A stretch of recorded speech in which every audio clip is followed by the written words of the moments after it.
Alright, let's dive into something that's got the cricket world buzzing, especially if you're an Ireland fan. So, here's the deal. Ireland is now headed to the qualifiers for the 2027 ODI World Cup. Sounds straightforward, right? But personally, I think there's a lot more to unpack here than just the headlines. Let me break it down for you. First off, what makes this really interesting is the context. Ireland needed a 5-0 whitewash against Afghanistan to secure direct entry into the World Cup. That's a tall order for any team, let alone one that's currently ranked 12th in the ODI rankings. And then, the weather stepped in. The first ODI was a complete washout. No toss, no play, just rain. From my perspective, this isn't just bad luck. It's a reminder of how fragile these qualification pathways can be. One thing that immediately stands out is how dependent teams like Ireland are on these narrow windows of opportunity. If you take a step back and think about it, it's not just about winning matches, it's about winning them in a very specific way, at a very specific time. Now, let's talk about the bigger picture.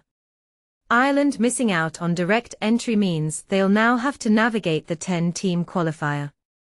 Here's where it gets fascinating.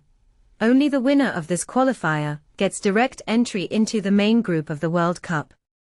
The teams finishing second, third, and fourth, they get bumped into the Super Series, essentially a second chance round where only the top team advances. What this really suggests is that the margin for error is razor thin. What many people don't realize is that these qualifiers are more than just a stepping stone. They're a high-stakes gauntlet that can make or break a team's World Cup dreams. A detail I find fascinating is the structure of the qualifier itself.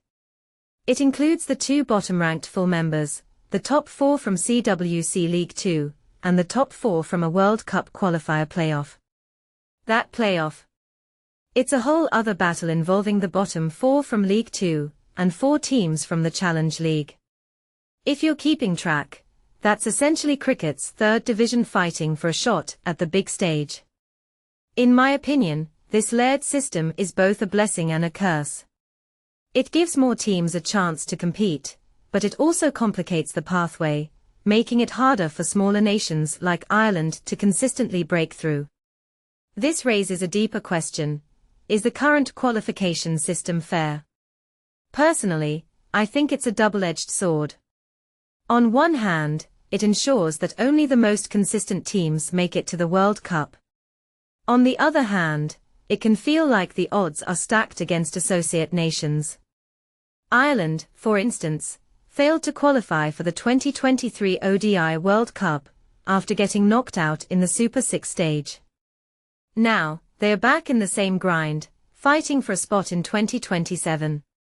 What makes this really interesting is how it reflects the broader challenges faced by associate nations in cricket. They are often caught in this cycle of trying to prove themselves, but the system doesn't always give them the support or exposure they need.